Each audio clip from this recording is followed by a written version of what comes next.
പശ്ചിമേഷ്യ മുതൽ തെക്ക് കിഴക്കൻ ഏഷ്യ വരെ താപനില 40 ഡിഗ്രി സെൽഷ്യസ് വരെ ഉയർന്നിരുന്നു. India, Bangladesh, Cambodia, Philippines, Thailand രാജ്യങ്ങളിലായി 12 കോടിയോളം കുട്ടികളുടെ സ്കൂൾ വിദ്യാഭ്യാസത്തെയാണ് അത് ബാധിച്ചത്. ഇന്ത്യയിലെ സ്ഥിതിയും വിഭിന്നമല്ല. യൂണിസെഫിന്റെ ചിൽഡ്രൻസ് ക്ലൈമറ്റ് റിസ്ക് ഇൻഡെക്സിൽ 163 രാജ്യങ്ങളിൽ ഇന്ത്യയുടെ സ്ഥാനം 26-ാമതാണ്. രാജ്യത്ത് 5 കോടി കുട്ടികളെ ഉഷ്ണതരംഗം മാത്രം ബാധിച്ചിട്ടുണ്ട്.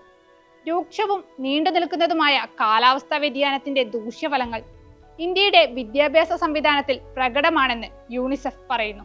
കടുത്ത ചൂടിനെ തുടർന്ന് ഉത്തർപ്രദേശ്, ഛത്തീസ്ഗഡ് സംസ്ഥാനങ്ങൾ വേനലവധി നീട്ടിയിരുന്നു. വായുമലിനീകരണമാണ് ഡൽഹിയെ വലച്ചത്. കടുത്ത പൊടിയും മഞ്ഞും കാരണം സ്കൂളുകൾ ആഴ്ചകളോളം അടഞ്ഞുകിടന്നു.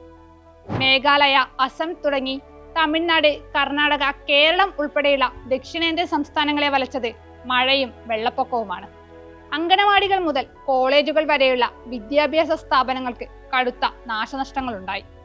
പാഠപുസ്തകങ്ങൾ, യൂണിഫോം, പഠന സാമഗ്രികൾ തുടങ്ങി സർട്ടിഫിക്കറ്റുകൾ വരെ നഷ്ടപ്പെട്ടവയുടെ കൂട്ടത്തിൽപ്പെടുന്നു.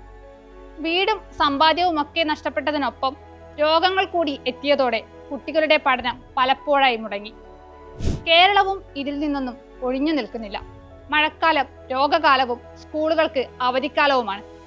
മഴയും വെള്ളപ്പൊക്കവുമൊക്കെ പലതരത്തിൽ കേരളത്തിലെ സ്കൂൾ വിദ്യാഭ്യാസത്തെ ബാധിക്കാറുണ്ട്. കഴിഞ്ഞ വർഷം വയനാടുണ്ടായ പ്രളയവും മണ്ണിടിച്ചിലും അതിന് ഉദാഹരണമാണ്.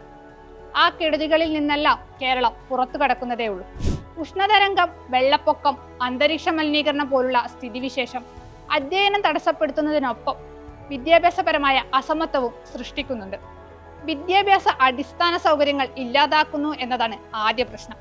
അത് വിദ്യാർത്ഥികളുടെ വൈജ്ഞാനികവും അക്കാദമികവുമായ വികാസത്തെ തളർത്തുന്നു എന്നതാണ് ഏറ്റവും ഗുരുതരമായ പ്രശ്നമെന്നും യൂണിസെഫ് ചൂണ്ടിക്കാട്ടുന്നു.